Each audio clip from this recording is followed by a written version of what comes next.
إن الحمد لله نحمده ونستعينه ونستغفره ونعوذ بالله من شرور أنفسنا ومن سيئات أعمالنا من يهده الله فلا مضل له ومن يضلل فلا هادي له وأشهد أن لا إله إلا الله وأشهد أن محمدا عبده ورسوله أرسله بالحق بشيرا ونذيرا أما بعد فإن خير الحديث كتاب الله وخير الهدي هدي محمد صلى الله عليه وسلم فإن خير الأمور عوازمها وشر الأمور محدثاتها وكل محدثة بدعة وكل بدعة ضلالة وكل ضلالة في النار فأعوذ بالله من الشيطان الرجيم بسم الله الرحمن الرحيم يا أيها الرسول بلغ ما أنزل إليك من ربك فإن لم تفعل فما بلغت رسالته والله يعصمك من الناس إن الله لا يهدي القوم الكافرين۔ محترم بھائیوں اور بہنوں، اللہ تعالیٰ کا فضل و کرم ہے کہ امن و امان کے ساتھ، صحت و عافیت کے ساتھ آپ اور ہم اللہ کے اس گھر میں جمع ہیں۔ یہ اللہ کا بہت بڑا انعام ہے۔ میرے نبی صلی اللہ علیہ وسلم نے فرمایا من کان آمنا فی سربہ وعندہ قوت یومی، جو شخص اس حالت میں اپنے گھر میں صبح کرے کہ اس کے جسم میں کوئی بیماری نہیں ہے، اوپر چھت اچھی ہے اور امن کے ساتھ ایک دن کا کھانا اس کے پاس ہے، گویا اللہ نے ساری دنیا لپیٹ کر اللہ سبحانہ و تعالی نے اس کے جیب میں ڈال دی۔ اللہ تعالی نے ساری دنیا اس کے لیے اللہ تبارک و تعالی نے اس کے جیب میں ڈال دی۔ تو ان نعمتوں کی ہم قدر کریں جو نعمتیں اللہ تعالیٰ نے ہم کو عطا کی۔ ابھی سیلاب میں، فلڈ میں ہم نے مسلمانوں کی حالت دیکھی جن کے گھروں میں ہفتہ ہفتہ تک بجلی نہیں تھی، گھروں میں پانی تھا، گھروں کے باہر گندے نالے بہہ رہے تھے۔ اور کل ہم نے ہمارے ہی علاقے ویلور، پرنامبیٹ، وہاں کے علاقوں کی بات سنی جہاں کی دیوار گرنے کی وجہ سے ایک ہی خاندان کے 5 افراد اللہ کو پیارے ہو گئے، ان کی موت ہو گئی۔ اللہ سب کی مغفرت فرمائے، اللہ تعالیٰ جنت میں ان کو جگہ عطا فرمائے۔ یہ ساری چیزیں جو ہمیں معلوم ہوتی ہیں، اس کا سبب یہ ہے کہ ہم اللہ سبحانہ و تعالی سے کوئی چیز ہے، مطلب یہ ہے کہ ہم جب جمعہ دینے لگتے ہیں تو صرف امام کو بات کرنے کی اجازت ہے۔ کوئی آئے تو امام سے بات کر سکتے ہیں، یا کوئی کام سے ذمہ دار آدمی بات کر سکتے ہیں، اور کسی کو بات کرنے کی اجازت نہیں ہوتی۔ کچھ بتانا چاہ رہے ہیں، پوچھ لیں۔ تو بہرکیف تو بات بتانے کی تھی کہ اللہ تعالیٰ نے ہمیں بہت ساری نعمتوں میں، احسان میں اللہ تعالیٰ نے مجھے اور آپ کو رکھا ہے۔ یہ اللہ تعالیٰ کا بہت بڑا انعام ہے جو اللہ تعالیٰ نے مجھے اور آپ کو عطا فرمایا ہے۔ آج کی اس جمعے کے خطبے میں 20 منٹ کا یہ ٹائم ہمارے پاس ہے۔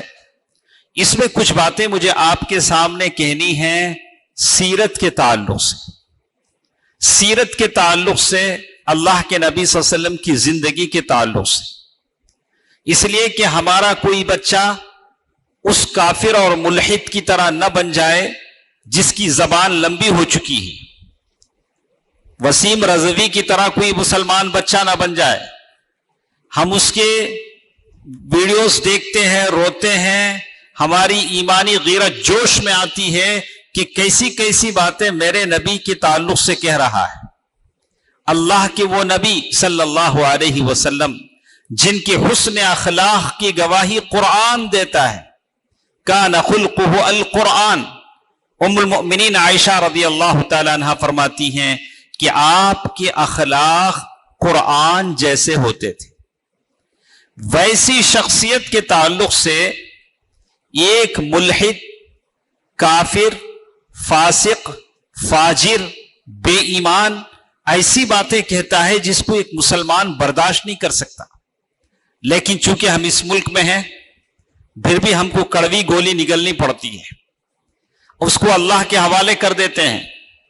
اور یقین مانیے اللہ کے نبی صلی اللہ علیہ وسلم پر ایسی ہی کوشش ابو لہب کے بیٹے نے بھی کی تھی۔ اللہ کے نبی نے بد دعا فرمائی تھی، اللہم سلط علیہ کلبا من کلابک، اے اللہ تیرے کتوں میں سے کسی کتے کو اس کے لیے لگا دے۔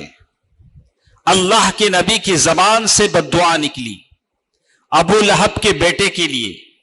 ابو لہب کا بیٹا تجارت کے لیے گیا، قافلے کے ساتھ سفر کر رہا تھا، اچانک جب ایک جنگل میں پہنچا تو اسے ایک شیر نظر آیا، چیتا نظر آیا، تو وہ سمجھ گیا کہ اب محمد کے صلی اللہ علیہ وسلم کی بد دعا کے پورا ہونے کا وقت آیا ہے۔ دیکھتے ہی وہ سمجھ گیا کہ اب میری زندگی خطرے میں ہے۔ قافلے والوں نے اسے بیچ میں سلایا، اچھا ایسا کرو تم ڈر رہے ہو خامخواہ، ایسا کرو تم بیچ میں سو جاؤ، باقی لوگ اطراف سو جائیں۔ تو رات میں جو درندہ آیا ساروں سے پھلانگتا ہوا آیا، اس کو لے گیا، اس نے چیر پھاڑ کر ختم کر دیا۔ تو ہم بھی آج اس منبر سے دعا کرتے ہیں کہ اگر اس کے حق میں ہدایت ہے تو اللہ اسے ہدایت دے، اگر ہدایت نہیں ہے تو اللہ تعالیٰ اپنے فوج کو، اللہ کی فوج بہت ہی عظیم ہے، فرشتوں کی صورت میں، درندوں کی صورت میں، کسی بھی صورت میں اللہ تعالیٰ اس پر مسلط کر دے۔ یہ اللہ تعالیٰ سے یہ دعا ہم کہتے ہیں۔ دوستو عزیزو، لیکن ایک طرف ایسے ظالم ہیں جو اللہ کے نبی صلی اللہ علیہ وسلم کی سیرت کو لے کر ایسی باتیں کہتی ہیں۔ آپ نے اس کی بات سنی ہوگی، وہ کہتا ہے کہ محمد صلی اللہ علیہ وسلم العیاذ باللہ ان کو ذہنی کچھ یہ تھی، خلل تھا، اس وجہ سے انہوں نے یہ سارے کام کیے۔ یہی بات تو کافروں نے وہ زمانے میں کہا، قرآن نے چیلنج کیا، ان تقوموا للہ مثنا وفرادا ثم تتفکروا ما بصاحبکم من جنہ۔ ارے محمد صلی اللہ علیہ وسلم کو تم پاگل کہتے ہو، دیوانہ کہتے ہو، شاعر کہتے ہو، ایسا کرو کہ تم دو تین ایک جگہ کھڑے ہو کر سوچو کہ محمد صلی اللہ علیہ وسلم کیا دیوانے ہو سکتے ہیں؟ العیاذ باللہ۔ دوستو عزیزو، بات مختصر کرتے ہوئے میں بتانا چاہتا ہوں کہ ہم اپنے بچوں کو سیرت پڑھائیں، اللہ کے نبی صلی اللہ علیہ وسلم کی زندگی پڑھائیں۔ بچے زندگی کے ہر دور میں الگ الگ چیزیں زندگی میں دیکھتے ہیں۔ جب چھوٹے ہوتے ہیں تو ٹام اینڈ جیری دیکھتے تھے، جب کچھ بڑے ہوئے سپر مین دیکھا، کب ٹنٹن دیکھا، بہت سارے نام ہیں، آپ کو یاد ہوگا۔ بچپن میں جائیے دیکھیے ہم بچپن میں کیا کیا دیکھتے تھے، کبھی ٹنٹن دیکھتے تھے، کبھی ایسے سارے کیریکٹر بچوں کو دکھاتے تھے، اور اللہ کے نبی کی سیرت دکھانا ہم بھول گئے، جس کی وجہ سے ایسے بدمعاش لوگ پیدا ہوتے ہیں۔ اگر ہم بچوں کو بتائیں، ہمارے نبی کی سیرت سکھائیں، ہمارے نبی کے بارے میں پڑھائیں، ارے کیوں نہیں؟ جب تک ہم اللہ کے نبی کی سیرت نہیں پڑھیں گے، اللہ کے نبی سے محبت نہیں کر پائیں گے۔ میں نے الرحیق المختوم دا سیلڈ نیکٹر کئی بار پڑھا، ایک بار نہیں، اور خود ہم پڑھاتے بھی ہیں درس میں، تو کئی بار میں نے سیرت کی کتابیں پڑھی ہیں۔ جتنے میرے سامنے یہاں بیٹھے ہیں، آپ کو اردو آتی ہے، اردو نہیں تو انگلش تو ضرور آتی ہوگی، تو کیا کبھی آپ نے کوشش کی دا سیلڈ نیکٹر جو الرحیق المختوم کا ترجمہ ہے اسے آپ پڑھیں؟ دیکھیں کیسے مزہ آتا ہے، آپ محسوس کریں گے کہ گویا آپ اس وقت موجود ہیں، اللہ کے نبی کے ساتھ موجود ہیں صلی اللہ علیہ وسلم۔ کوشش کیجئے، اپنی زندگی کا مقصد بنائیے۔ قرآن کی تفسیر پڑھتے ہیں تو سیرت پڑھنے کی کوشش کیجئے، ساتھ ساتھ اپنے بچوں کو سیرت کے واقعات سنائیے۔